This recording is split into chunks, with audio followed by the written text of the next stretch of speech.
Once you guys hear the weird shit that I do, I swear to God, you're gonna think that, oh my God, she is so dumb. But you're also going to think, oh my God, she's kinda really smart. And no, I'm not talking about this haircut, which also I think looks so dumb, but also kinda really smart. So, because I really like dressing up for work, sometimes I wear very weird outfits, okay? Outfits that I think look very stupid, and people are gonna look at me and be like, oh my God, she's so stupid. So, I'm gonna tell you weird things that I do that you should do.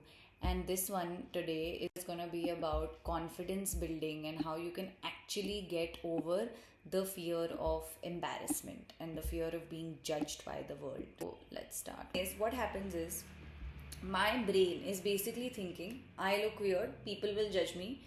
Honestly speaking, my brain has gone to the extent of thinking that I will be fired, and it sees it as a threat.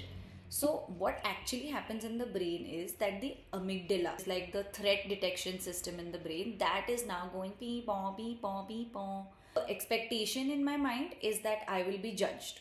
I will feel awful the entire day. I am very anxious. People are going to think I'm stupid.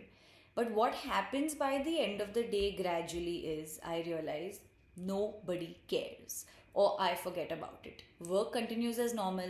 Some days I enjoy it because there's really fun things I'm doing with my teammates, and nothing catastrophic has happened. The world has not ended. I have not been fired. So the brain has gotten the signal that whatever the amygdala saw as a threat was now wrong. And this is a new response that the brain has learned. It has learned I survived. And what happens when the brain learns this is it's going to fire a less intense response next time. I really relate to those memes of like, my brain does not know the difference between being held at a gunpoint and being called for a meeting. These kind of intense reactions, they over time are going to reduce in their intensity.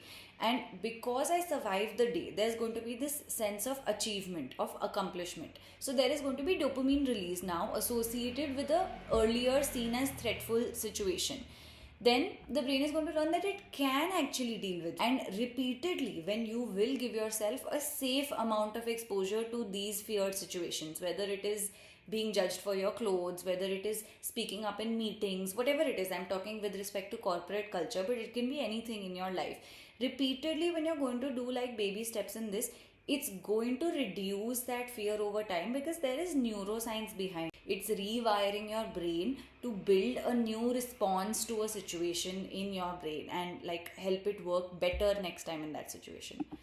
So yeah, this is a weird thing that I think you should start doing. Start doing things that you feel very, very, very embarrassed and that make you feel like it's going to be the end of the world. And I promise you will survive it. And you won't realize, but your amygdala, dopamine, brain are all going to do all of these things that I just said in the background. And it is just going to help you so much more. I hope this made sense to you. Bye.